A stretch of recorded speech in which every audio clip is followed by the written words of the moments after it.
हाँ जी। अभी हमने क्या किया था कि जो ग्रेविटी है वो उसका एल्टीट्यूड के साथ क्या डिफरेंस आ जाता है। जैसे जैसे हम अर्थ से दूर जाते हैं यानी कि हाइट में ऊपर जाते हैं, जी जो है वो रिड्यूस हो जाती है। जैसे जैसे हाइट बढ़ेगी जी कम होती जाएगी। ठीक है, क्या डेप्थ में भी सही सेम ही चीज है, वो चीज देखना है। मान लो अर्थ क्या है, स्फीयर है। जैसे अर्थ स्फीयर भी है, मेरे यहाँ क्या बताया, अर्थ के को हम वैसे तो एलिप्सॉइड कहते हैं, इरेगुलर शेप। ठीक है, बट एक्चुअल में क्या है, अर्थ को जियोइड की शेप में कंसिडर किया जाता है। This is geoid. ठीक है, अगर उसका एटमॉस्फेयर निकाल दे, ठीक है, तो इसको हम क्या है, रेगुलर रेगुलर ओब्लेट स्फीयर भी कह सकते हैं। स्फीयर भी स्फीरॉइड कहते हैं, दोनों में फर्क होता है। अगर आप आगे जाके डीप वाला मैथ पढ़ोगे, मैथ की मास्टर्स करोगे, तब जाके पता लगेगा। ठीक है, कंटेनर जिसको सिर्फ ऐसे कंसिडर करें, स्फीरॉइड होता है एक्चुअल में, जिसको हम फ्लैटेंड स्फीयर भी बोलते हैं। क्या बोलते हैं? Flattened sphere. ये एक्चुअल में की शेप को कंसिडर किया जाता है बाय सम साइंटिस्ट। जियोइड है तो रेगुलर ऑब्लेट स्फीयर भी कह सकते हो। Flattened geoid means irregular body that looks like a sphere. ठीक है, इस तरह से होता है। तो अब अगर हमने ये चीज को सॉल्व करना है, तो हमें इसको के प्रॉपर स्फीयर ही मान के चलना पड़ेगा। इसलिए वी ऑलवेज कंसीडर या assume, let us suppose that, ये वर्ड यूज करते हैं consider, let us assume that, या हम कहते हैं सपोज दैट। सपोज यूज करते हैं, कोई कुछ यूज करता है। ठीक है, consider earth to be a sphere, इसको मान के चलते कि स्फीयर है, ताकि हम वेरिएशन ऑफ ग्रेविटी के अभी डेप्थ निकाल सके। ठीक है, सारी थ्योरेटिकल चीजें हैं, बट इनको प्रैक्टिकली यूज किया गया है और वो सही भी निकल के आई है। ठीक है, इसका अर्थ को स्फीयर बनाएंगे, उसका मास है। ठीक है, सेंटर इसका ओ है, रेडियस इसका आर है। क्लियर? तो इसकी एक्सेलरेशन ड्यू टू ग्रेविटी कैसे निकालेंगे? DM upon R square. ये रिलेशन हमें बहुत काम देने वाला है, हमने किया था पिछली क्लास में, बट ये रिलेशन काफी इंपॉर्टेंट है। मान लो आपके होमोजेनियस स्फीयर है, होमोजेनियस स्फीयर है, उसकी डेंसिटी है रो, रेडियो ऑब्जेक्ट है, टोटल मास क्या आएगा, volume time density, that is 4/3 pi R cube time rho. ठीक है, ये मास की वैल्यू इधर फिल करते हैं। जी इसको g 4/3 pi R cube rho upon R cube. ठीक है, फिर नीचे चला जाएगा 4/3 g pi R cube rho upon R square. ये चीज यहाँ पर कैंसिल हो जाएगी, क्या आएगा 4/3 जी पाई आर रो। ये चीज आएगी। अब ये तो ग्रेविटी निकाली है हमने, अभी तो डेप्थ ली है, अभी तो मैंने डेप्थ लिया ही नहीं कहाँ पर है। ठीक है, तो मान लो वही शेल से हमारी चीज आई, मेरी ऑब्जेक्ट लिया यहाँ पर, ये अपना एक शेल बना रहा है। इसका मतलब ये नहीं कि ऑब्जेक्ट ऐसे फैला हुआ है। मान लो अर्थ के, देखो अर्थ के लेयर्स नहीं होती है हमारे पास, लेयर्स नहीं है, तो एक पर्टिकुलर लेयर पे एक ऑब्जेक्ट पड़ा है। ठीक है, ये ओ है, तो पूरा यहाँ पर अगर मैं सरफेस तक देखूँ तो ए है, बट सरफेस से नीचे मेरे पास बी पॉइंट पे है वो object। यानी कि ए टू बी इतनी डेप्थ पे आ गया, सरफेस से डेप्थ पे आ गया, नीचे आ गया। तो यहाँ पर इसका क्या डिस्टेंस होगा, ये पूरा तो आर है ना। हाँ, तो यहाँ ले लो, यहाँ ले लो, यहाँ ले लो, सब जगह से लो, तो ये डिस्टेंस आ जाएगा आर माइनस। ठीक है, तो कैसे यूज कर रहे हैं वहीं पे। यहाँ पर क्या, हम जिस इनर पार्ट में हमारे पास जो ऑब्जेक्ट आया है, उसको पकड़े देखे हैं, जो बॉडी है वो बी पॉइंट पे है, देखो वो इनर सॉलिड स्फीयर में आ गया, कि मैंने बताया था ना लेयर्स है। तो इन सॉलिड स्फीयर पे आ गया, उसकी स्फेरिकल थिकनेस है डी। ऊपर से हम कह दें कि ऊपर से लेके यहाँ तक की उसकी थिकनेस आ गई है डी, डेप्थ भी कह सकते, थिकनेस भी कह सकते। ग्रेविटेशनल फोर्स में टेंशन इनसाइड क्या होती है, जीरो। क्या था, शेल थ्योरम में। तो बॉडी जो है एक्सपीरियंस करिए gravitational force due to inner shaded sphere of radius r minus T. ठीक है, और इस पार्ट का मास है m dash. Now we are trying to calculate m dash. ठीक है, तो m डैश अगर हमें कैलकुलेट करना है तो थोड़ी सी जगह बनाने दो मुझे, काफी कुछ उड़ गया।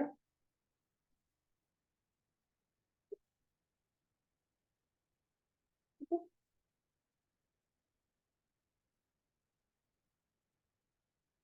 हाँ जी, और आ रही थी शायद आपको वाइब्रेट होता नहीं सुन रहा होगा।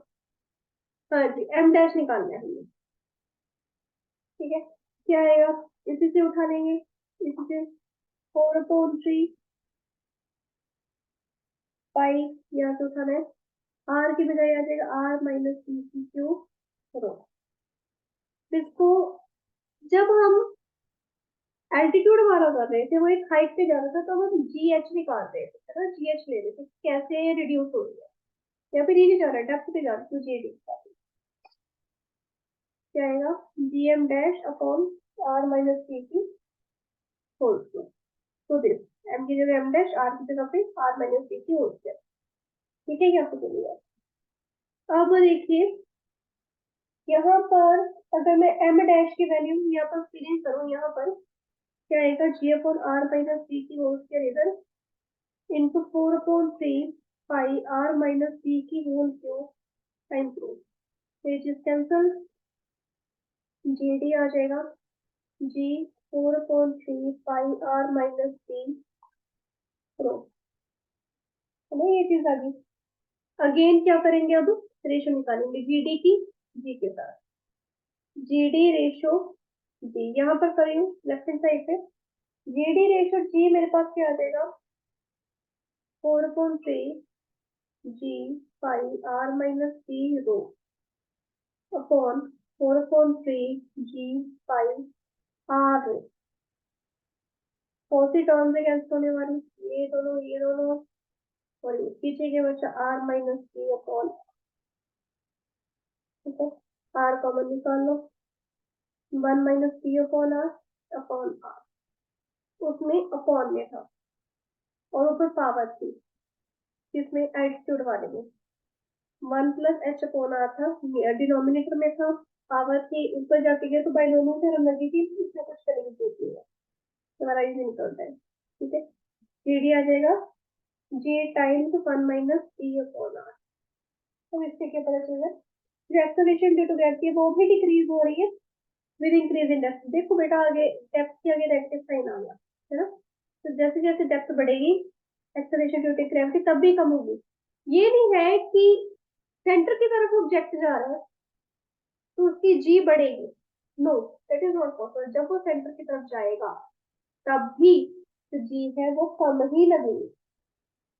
ठीक है, और जब हम माइनिंग करते हैं ना, माइनिंग में हमारे पास जी कम होती है, कम लग रही है, इसका मतलब ये नहीं कि धरती के नीचे जाके फ्लोट करेंगे, नहीं, फ्लोटिंग नहीं होगी, उसके लिए ग्रेविटी का बिल्कुल ही खत्म होना जरूरी है, जी का बिल्कुल जीरो होना जरूरी है, लेकिन नीचे जाके जी सेंटर पे जाके जीरो होती है, हो सकती भी है और होती भी है, बट माइनिंग तो हम यहाँ तक कर देंगे, यहाँ तक कर देंगे, इससे नीचे हम अभी तक गए नहीं है, चले भी गए काफी सारी प्रॉब्लम आ जाती है।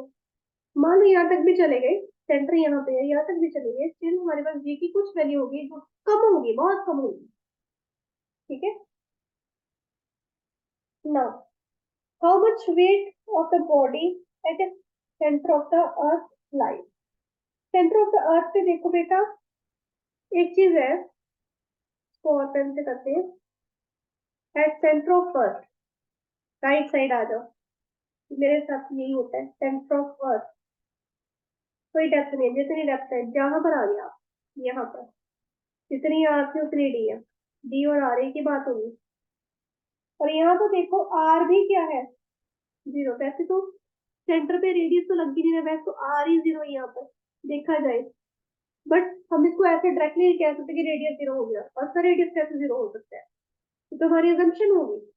प्रैक्टिकली बात देखिए कि डेप्थ तो खत्म होगी, जितनी डेप्थ जितनी आता उतनी डेप्थ है, दोनों इक्वल होगी, वैसे लेके चलते हैं। तो जीडी पे क्या करते हैं हम, g equal to 1 minus R upon R हो जाता है। क्या हो गया? 1 हो गया। 1 माइनस 1 क्या होता है? 0। तो वेट जो होगा, तो body of mass centre of अर्थ क्या होगा?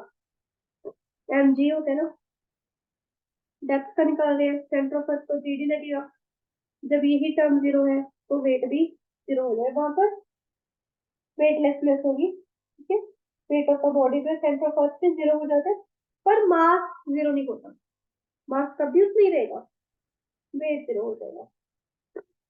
अभी हमने हाइट का निकाल लिया था पिछले वाले में, अभी इनका रिलेशन भी करेंगे।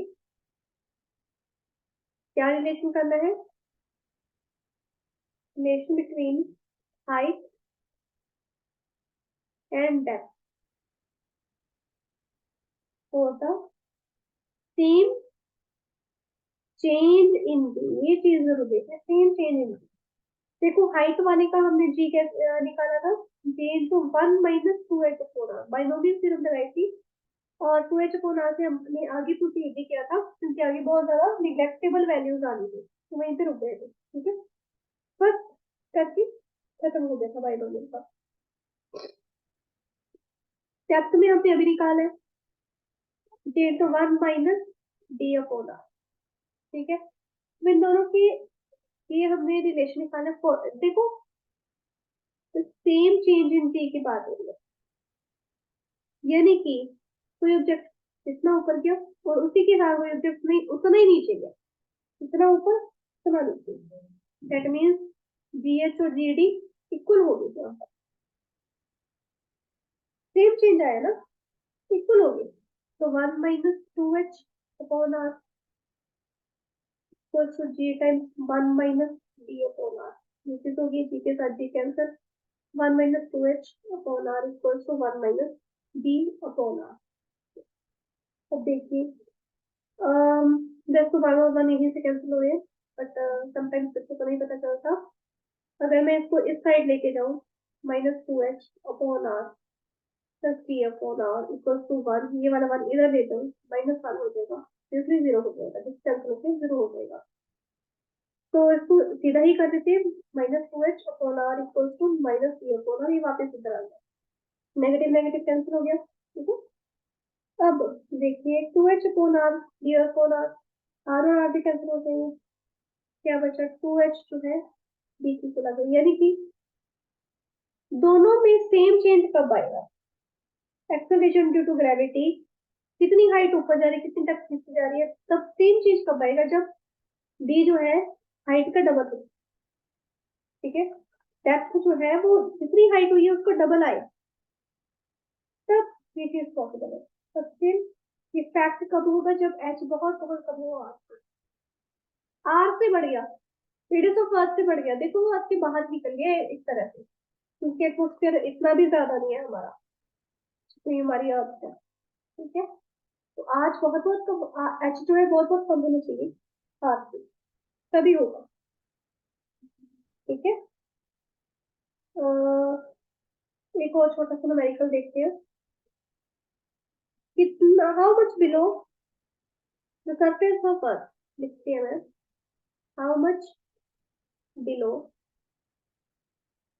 द सरफेस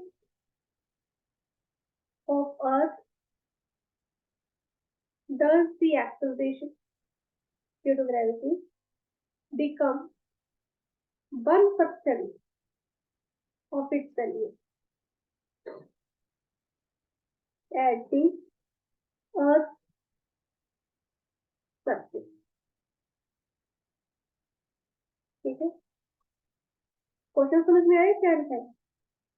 क्वेश्चन ये लिखा है कि अर्थ की कितना नीचे जाए, ये जो जी अपनी एक्चुअल वैल्यू है अर्थ के सरफेस के अकॉर्डिंग, वो सिर्फ 1% है, क्योंकि डेप्थ नीचे जा रहे हैं, डेप्थ 1% ऑफ जी बन जाए। आपको पिछले बारे में तो आपने क्या किया था, 100 माइनस कर दिया था। क्वेश्चन में फर्क देखो, उसने बताया था जी ही हमारे पास 36% रह जाए, तो जितना ऊपर जाएगा हाइट के अकॉर्डिंग था ना, तो ऑब्वियसली माइनस होगा, तो यहाँ पर भी माइनस होना चाहिए। नहीं, यहाँ पर देखिए surface of earth does the, how much low the surface of earth does the g become, g ही 1% रह जाए, उसमें था जी रिड्यूसेस टू 36%, उसमें रिडक्शन कही गई थी, इसमें कह रहे जी ही 1% रह जाए, तो इस फर्क के कारण यहाँ पर 100 माइनस होगा। ठीक है, 1% ऑफ जी, तो 1% ऑफ जी 1/100 टाइम्स जी, ये हो गया। अब जी डी वैसे में क्या होता है, g into 1 minus D upon R. ठीक है, इसकी वैल्यू है g upon 100 equal to g 1 minus D upon R, g और g cancel, 1/100 is equal to 1 minus D upon R. ठीक है, अब इसमें से हमें क्या करना है, डी निकालना है, राइट, तो कैसे करेंगे, बताते हैं, डी अपॉन आर इधर और 1 माइनस 1/100 इधर, यानी ये दोनों को आपस में एक्सचेंज कर दिया, तो 100 माइनस 1 क्या आएगा, 99/100। ठीक है, टी अपॉन आर आ गया, डेप्थ निकालनी है, आर हमें पता है कितना है, 6400 किलोमीटर, कैंसिल, 99 इंटू 66 कर दो, नहीं, शॉर्टकट तरीका क्या है, 9 इंटू 6 कर दो, 9 इनका कितना होता है 54, फोर लिखिए 5 साइड में, अब ये इनकी क्रॉस कर दो आपस में, दोनों सेम ही है, 9 इंटू 6 54, इसकी क्रॉस 54। ठीक है, मैम 64 के साथ क्यों ना मल्टीप्लाई? हाँ जी, मैम 64 के साथ नहीं करना मल्टीप्लाई, में 66 लिखा है। ओ सॉरी सॉरी सॉरी, 54 के साथ होगा, सॉरी। ठीक है, 36 हो गया, तो 6 आएगा यहाँ पे, ठीक है, फ्यू पे चला गया, तो आगे आप इसको सॉल्व करते रहोगे तो आपके पास आंसर आ जाएगा 633। ठीक है, 6336 किलोमीटर आपके पास आंसर आ जाएगा, यानी कि आप जब धरती में इतना नीचे जाओगे, देखो कितनी है धरती की रेडियस, इससे इतना नीचे बहुत करीब हो, देखो इसको बहुत करीब हो, तब जाके आपकी जी 1% रह जाएगी, इतनी कम हो जाएगी। ठीक है, नाउ नेक्स्ट टॉपिक पे मूव ऑन करते हैं, that is variation of ji with shape of earth. वैसे तो अर्थ की शेप क्या है, जियोइड है ना, फ्लैटेंड स्फीयर जिसको हम कहते हैं, बट फिजिक्स में हम इसको कैसे और तरीके से कंसिडर करना है, क्या करना है, इसको कहेंगे एलिप्स की तरह होता है ये, उसमें इट इज फ्लैटेंड एट पोल। ठीक है, यहाँ पर पोल है, यहाँ पर आके फ्लैट हो जाता है। ठीक है, और बल्ज आउट हो जाता है इक्वेटर पे, ये बल्ज आउट हो रहा है ना, बाहर निकल रहा है इक्वेटर पे, ये इस तरह से एलिप्स की तरह होता है। ठीक है, डीप फॉर्म का एलिप्स होता है, इसको इक्वेटोरियल, ये इक्वेटोरियल रेडियस हो जाएगा यहाँ पर, इसको तो हम बोलेंगे आर ई, ये पोलर रेडियस हो जाएगा आर सी। ठीक है, इस तरह से आ जाएगा। अब यहाँ पर देखिए परफेक्ट स्फीयर नहीं है, ये फ्लैटन है, पोल से बल्ज आउट कर रहा है इक्वेटर पे, इसको क्या कह रहे हैं, एलिप्सोइड या एलिप्स कह रहे हैं। ठीक है, जो पोलर रेडियस है, जो अर्थ का रेडियस है, then the polar radius is about, मतलब कि इतना ज्यादा बड़ा है कि 21 किलोमीटर से बाहर निकल जाता है वो। ठीक है, इतना बाहर निकल जाता है, इधर इधर फ्लैट हो जाता है, तो जी ले रहे थे हम, डीएम अपॉन आर स्क्वायर। अगर मैं कहूँ जी और एम दोनों के कांस्टेंट है, कांस्टेंट क्वांटिटीज है, एक तरह से साइन ऑफ प्रोपोर्शनैलिटी की जगह पे कांस्टेंट लगा दिए, that means G varies with after g is inversely proportional to r square। यहाँ पर देखिए जो इसका रेडियस है, इसको देखने से ही पता चल रहा है इससे बड़ा है, आर ई जो है बड़ा होता है आर ई से हमेशा, इक्वेटर का रेडियस फिर पोलर के रेडियस से बड़ा होता है, अभी यहाँ पर क्या इनवर्सली प्रोपोर्शनल है ना। अगर मैं कहूँ कि यहाँ पर मैंने इक्वेटर का निकालना है, तो यहाँ पर अगर जितना ज्यादा इक्वेटर होगा उतना कम जी होगा। इक्वेटर बड़ा होता है ना, रेडियस जी कम होगा। अब अगर मैं कहूँ मैंने यहाँ पर पोलर का निकालना है, पोलर का कम होता है तो भी जी का बढ़ जाएगा, तो जी ई जो है वो जी पी से कम हो जाता है। ठीक है, तो ग्रेविटी की वैल्यू है, अगर मैं सरफेस पे देखूँ, शेप के अकॉर्डिंग सरफेस पे देखूँ, तो जी की वैल्यू है वो मिनिमम होती है इक्वेटर पे, मिनिमम है इक्वेटर पे, और मैक्सिमम होती है पोल पे। और कोई भी बॉडी का जो वेट होगा वो भी कम बढ़ जाता है। ठीक है, यानी कि जो वेट होगा बॉडी का वो इंक्रीज हो जाएगा when it is taken from the equator to pole। यानी कि मैं हूँ, मैं पहले इक्वेटर में थी, यहाँ पर मेरा भार आया अभी 50 किलोग्राम, वेट इतना वेट आ गया मेरा, इतना ही है। ठीक है, फिर इधर जाती गई यहाँ तक आते आते 51 हो गया, यहाँ पर आते आते 53 तक पहुंच गया। क्यों? यहाँ पर जी ज्यादा लग रही है, यहाँ पर जी कम लग रही है। ठीक है, तो यहाँ पर इस तरह से फर्क आ जाता है। अब एक और वेरिएशन रहेगी हमारे पास last, that is variation of ji with latitude. Latitude जैसे कि वो जैसे जैसे रोटेट कर रही है। लैटिट्यूड होता क्या है, किसी प्लेस का लैटिट्यूड का मतलब क्या है? मान लीजिए जो कोई प्लेन है वो पास करे थ्रू दी सेंटर ऑफ अर्थ। ठीक है, फिर वो हवाई जहाज वाला प्लेन नहीं, एक वो थ्री डायमेंशनल एक प्लेन है। ठीक है, मेरे पास देखो अर्थ है, ये मेरे पास यहाँ पर अर्थ की इस तरह से एक्सिस ऑफ रोटेशन,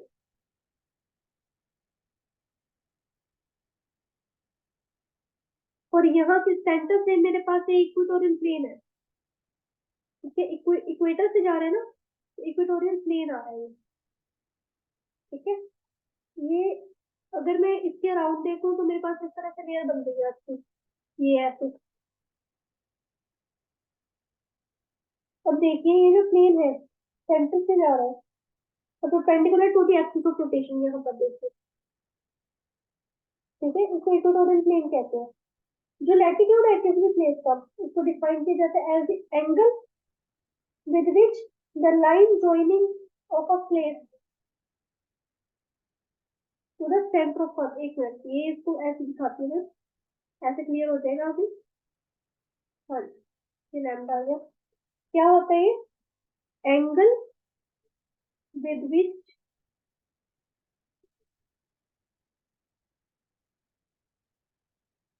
नहीं को विच ही को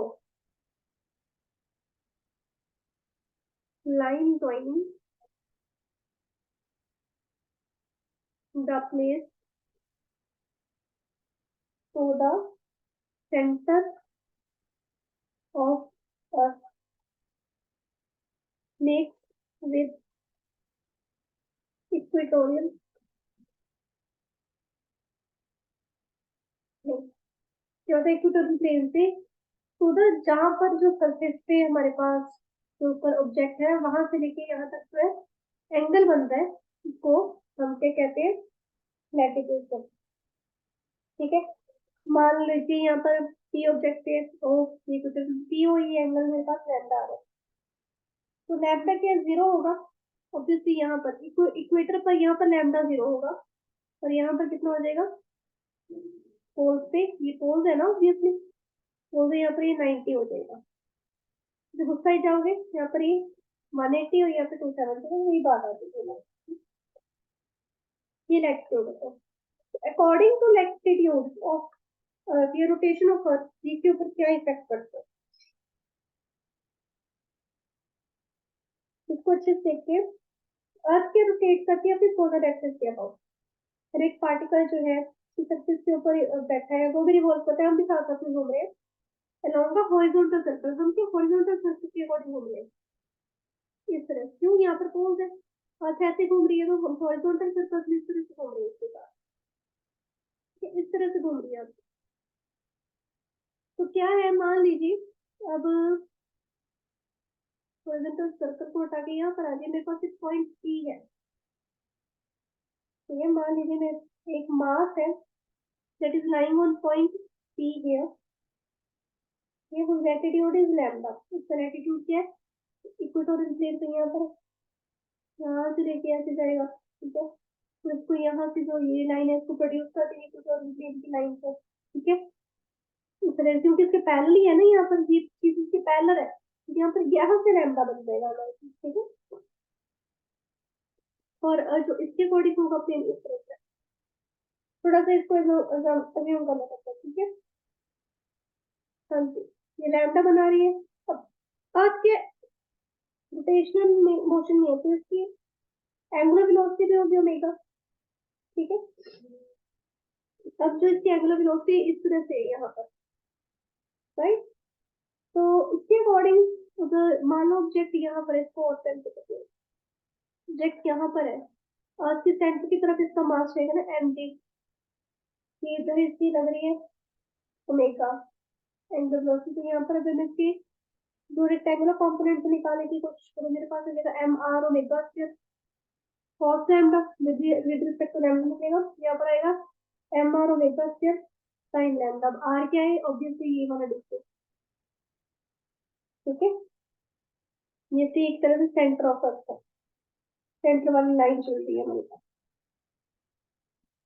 हाँ जी, अब देखिए आर जो मेरे पास आ रहा है दैट इज पी से लेके सी, पी टू सी आ रहा है, this is R cos lambda.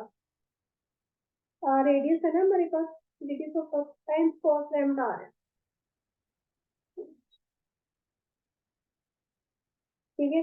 अब इसके ऊपर सेंट्रीफ्यूगल फोर्स लग रही है, सेंट्रीफ्यूगल फोर्स लग रही है F M R omega square लग रही है, एक्टिंग अलोंग सी ए, ठीक है। सी ए क्या है? सुना दीजिए तो ए और ये सी है, यहाँ पर ये नॉर्थ साउथ ईस्ट वेस्ट ये भी नेमिंग कर लो, ठीक। इसके अराउंड करेगी सेंट्रीफ्यूगल फोर्स। अब जो फोर्स इसके दो रेक्टेंगुलर कंपोनेंट तो मैंने बता दिए, ठीक है। तो M R omega square sine lambda है ये वाला, ये क्या है? ये परपेंडिकुलर एक्ट कर रहा है टू एम जी, जहां पर सीधी सी बात दिख रहा है, ठीक है। पर इसको कोई इफेक्ट नहीं पड़ रहा इसके ऊपर, लेकिन जो कॉस वाला it is acting opposite to M G, देखिए ये इधर जा रहा है, ये इधर जा रहा है, तो इम्पैक्ट पड़ेगा। तो अगर मैं एम जी लैम्डा निकालना चाहूँ अकॉर्डिंग टू लैटिट्यूड, क्या क्या है? M G minus M R omega square cos lambda, ठीक है। एम कॉन्स्टेंट बाहर निकाल लो, कॉस लैम्डा, एम और एम कैंसिल हो जाएगा, जी लैम्डा मेरे पास आ जाएगा, क्योंकि मैं यहाँ पर लैटिट्यूड के अकॉर्डिंग निकाल रही हूँ तो जी लैम्डा आएगा, ठीक है। G minus R omega square cos lambda. अब देखिए जो आर है मेरे पास इसकी इक्वलेंट आर कॉस अल्फा के ऊपर, है ना। तो आर कॉस अल्फा इधर है,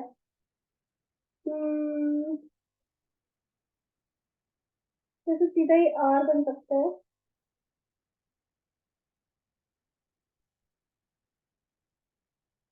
वैसे आप इसको ऐसा क्या लैम्डा इसको उठा के कैपिटल आर भी कर सकते हो, बट यहाँ पर क्या कर रहे हैं ये R omega square cos lambda sine cos lambda cos square lambda हो जाएगा। एक तो ये पड़ा, एक इसका ये वैल्यू यहाँ पर कॉस स्क्वायर लैम्डा हो जाएगा। तो एज यहाँ पर इसका कारण है क्योंकि ये लैम्डा फॉर्म इसलिए इसको कंसिडर किया है, वरना आप सीधा इसको जी माइनस आर ओमेगा स्क्वायर भी कर सकते थे, ठीक है। आर और कॉस लैम्डा को अच्छा वो तो फिर डिवीजन में आ जाता, सॉरी सॉरी सॉरी डिवीजन में आ जाना था, ठीक है, गलती है मेरी, सॉरी। तो अब देखिए जैसे जैसे लैम्डा बढ़ेगा, सीधी सी बात है, लैम्डा जैसे इंक्रीज हो रहा है तो जैसे बढ़ रहा है तो कॉस लैम्डा है वो कम होगा, तो उसकी वैल्यू डिक्रीज होगी। तो अगर कॉस लैम्डा डिक्रीज होगा तो सामने पड़ा भाई जी लैम्डा भी, यानी कि लैटिट्यूड अकॉर्डिंग टू ग्रेविटी है, उल्टा कर दिया सॉरी, वो इंक्रीज होगी, वो इंक्रीज क्योंकि यहाँ पर नेगेटिव है, वेरी पॉजिटिव होता फिर तो सेम होना था, ये घटा और ये भी घटा, लेकिन ये घटा तो ये बढ़ जाएगा, ठीक है। अब इसका जी एच अपॉन जी एक बार करके देखिए, प्लॉट बनाना है हमें of G versus R from the centre of earth. छोटा सा एक ग्राफ बनाना है, तो ग्राफ के लिए थोड़ी सी रिक्वायरमेंट्स है हमारी, पहले वो पूरी करते हैं। ग्राफ बनेगा हमारा जी वर्सेस आर, तो यहाँ पर मेरे पास इधर से जी जा रहा है, इधर आ रहा है, यहाँ पर आर, फिर यहाँ पर देंगे 2 आर, 3 आर, 4 आर, 4 आर तक ले लेंगे, ठीक है। फिर हमारे पास जो जी एच अपॉन जी है, this is R square upon R plus H की होल स्क्वायर, ठीक है। अगर आर बड़ा हो कैपिटल आर से, तो हमारे पास जी एच अपॉन जी क्या आएगा, R square upon small R square, वो कर भी प्लेस कर देगा इसके साथ। जी एच क्या आ जाएगा, g R square upon small R square. G और आर को कॉन्स्टेंट बना लिया, क्या बन गई, कॉन्स्टेंट मान लिया, तो मेरे पास जो जी एच है प्रोपोर्शनल टू, तो हमारे पास डिस्टेंस होता है उसके इनवर्सली प्रोपोर्शनल आ जाएगा। ये है फॉर द आउटसाइड पार्टिकल्स। अगर इनसाइड पार्टिकल्स का देखें, g R minus D upon R था, ठीक है, विच इज इक्वल टू, अगर सेम कंडीशन आ रही है हमारे पास, तो यहाँ पर आर लेस देन आर आ रहा है, इसमें उल्टा हो गया, सॉरी सेम ही उल्टा आ रहा है, लेस देन आर आ जाएगा, तो जी आर अपॉन आर हो जाएगा। तो जी और आर को कांस्टेंट मान लिया, तो जी डी जो है that is proportional to small R, ठीक है। ये हाइट का और ये डेप्थ, ठीक है। अब क्या करना है, हमने लेनी है रेशियो में, अगर बटा 16 हो जाए, फिर है यहाँ पर अगर बटा 9 हो जाए, फिर है फिर बटा 4 हो जाए, इसकी बेसिस पे हम क्या करेंगे, ग्राफ बनाएंगे। देखिए, मान लीजिए ये है हमारे पास लाइन सरफेस ऑफ अर्थ की, जब आर पे होगा, आर डिस्टेंस पे है, तब ग्रेविटी जो है कितनी है, उतनी रहेगी, यानी कि यहाँ पर, ठीक है। इनसाइड द अर्थ है, g is directly proportional to R है, तो उसके लिए भी सेम रहेगी, और चाहे सरफेस पे उसके लिए भी। लेकिन जैसे ही हम अर्थ से दूर होते जाएंगे, धीरे धीरे करके हमारी वैल्यू जो है इसके रिलेटिव कम होनी शुरू हो जाएगी, इस तरह से ही कम होगी। अब देखिए, इसका आर के साथ बाय 4 हो जाएगी, और दूर गए, जी की वैल्यू और कम हो जाएगी, इसकी बाय 9 हो जाएगी सी के साथ, और दूर गए, और इसको 16 हो जाएगी इसके साथ, ठीक है। इस तरह से ये हमारे पास प्लॉट आ रहा है, g versus R from the centre of earth है, ये है फ्रॉम सेंटर ऑफ अर्थ लिया, सेंटर ऑफ अर्थ यानी कि इसकी डेप्थ भी ली है, हाइट भी ली है, लैटिट्यूड मिली ना, कुछ नहीं मिले। अब जो जी है और भी कई फैक्टर्स पे डिपेंड करती है, वेरी करती है एक्चुअली। तो अर्थ का सरफेस अनइवन है, मैंने अभी बताया, जो एक स्ट्रक्चर है, माउंटेन्स है, प्लेट्यूज है, वैलीज है, इस कारण जी में वैसे भी वेरिएशन होती रहती है, कहीं पर भी ये यूनिफॉर्म नहीं है, कहीं पे बढ़ेगी, कहीं पे कम होगी, कहीं पे बहुत ही ज्यादा बढ़ेगी, बहुत ही ज्यादा कम होगी, तो ये चीज इसमें होती रहती है। आल्सो जो अर्थ की डेंसिटी है, अर्थ की क्रस्ट की डेंसिटी, वो भी वरी करती है बिकॉज समुद्री एरिया में डेंसिटी कुछ और होगी, वहाँ पर बहुत पानी है, महासागर है जहाँ पर बहुत पानी है, वहाँ पर तो डेंसिटी ऑब्वियसली चेंज होगी। तो जहाँ पर माउंटेन्स है, माउंटेन्स वहाँ पर अलग होगी, प्लेन रीजन में अलग होगी, डेजर्ट रीजन पे अलग होगी, ठीक है। तो अगर जी को अगर हमें एक्यूरेटली मेजर करना हो, तो उसकी वेरिएशन में आ जा उसमें वेरिएशन आ जाती है, किसके कारण आती है, ऑयल, धरती के अंदर तेल है, हाँ जी है, हैवी पार्टिकल्स है, हैवी मेटल्स है, हैवी मेटल्स, हैवी मिनरल्स, बहुत कुछ है भाई धरती में, ठीक है। तो ये चीजें आ जाती है, तो जो जी की स्टडी है, देखो जी में वेरिएशन आ रही है, जब जी में वेरिएशन आ रही है, तो इट मीन्स वहां पर अगर प्लेस नॉर्मल है, धरती के अंदर कुछ ना कुछ है, तो इससे हमें पता चलता है कहाँ पे हैवी मेटल होगी, कहाँ पे हैवी मिनरल होगा, कहाँ पे तेल होगा, तो यदि कुछ ना कुछ धरती के नीचे जो है उसको एक्सप्लोर करने में हमें हेल्प होती है, जहाँ पर हमारे पास जी की वेरिएशन आ जाती है, तो इसकी नॉलेज से हमने ये चीजों को खोजा है, ठीक है। तो आज अभी इतना ही करते हैं। एक बार इसको स्टडी करो, ठीक है। फिर नेक्स्ट टॉपिक आएगा ग्रेविटेशनल फील्ड।